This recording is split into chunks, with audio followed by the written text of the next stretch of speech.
Hi Anil Nair here. Modulus function నుంచి question చూడండి. Mod x minus 3 plus mod x minus 7 equivalent to 20 x ఏ పూర్ణాంకాలు తీసుకుంటుంది. ఈ క్వశ్చన్ని సాల్వ్ చేసే అనిల్ నాయర్ విధానము. ఎక్స్ అనేది ఒక పాయింట్ 3 దగ్గర ఉంది, ఎక్స్ అనేది ఒక పాయింట్ 7 దగ్గర ఉంది. 3 దగ్గర ఉన్న పాయింట్ దగ్గర ఒక మనిషి ఏ నిలబడ్డాడు అనుకుందాం, ఇక్కడ బి నిలబడ్డాడు అని అనుకుందాం. ఇక్కడ ఏ అండ్ బికి 3 ఛాన్సులు ఉన్నాయి. ఏ బి దగ్గరికి రావచ్చు, ఏ అండ్ బి ఇద్దరు రైట్ సైడ్ వెళ్ళొచ్చు. బి ఏ దగ్గరికి రావచ్చు, ఏ అండ్ బి ఇద్దరు లెఫ్ట్ సైడ్ వెళ్ళొచ్చు. ఏ అండ్ బి ఇద్దరు ఆపోజిట్ డైరెక్షన్లో మీట్ అవ్వచ్చు. ఆపోజిట్ డైరెక్షన్లో మీట్ అవ్వరు.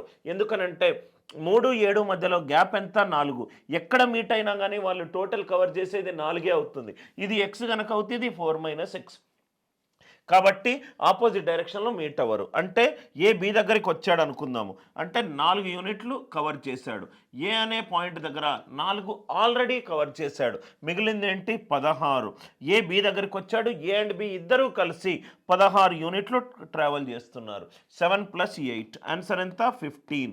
ఎక్స్ వాల్యూ ఏంటి? 15. సబ్స్టిట్యూట్ చేసుకున్నా కానీ మీకు 20 వస్తుంది. బి ఏ దగ్గరికి వచ్చాడు, మళ్ళీ 4 యూనిట్లు కవర్ చేశాడు. 3 నుంచి 16 యూనిట్లు లెఫ్ట్ సైడ్ కవర్ చేయాలి. 16 యూనిట్లు to the left of 3 negative. 3 - 8 ఎంతది? -5. ఎక్స్ ఏ పూర్ణాంకాల వాల్యూ తీసుకుంటుంది?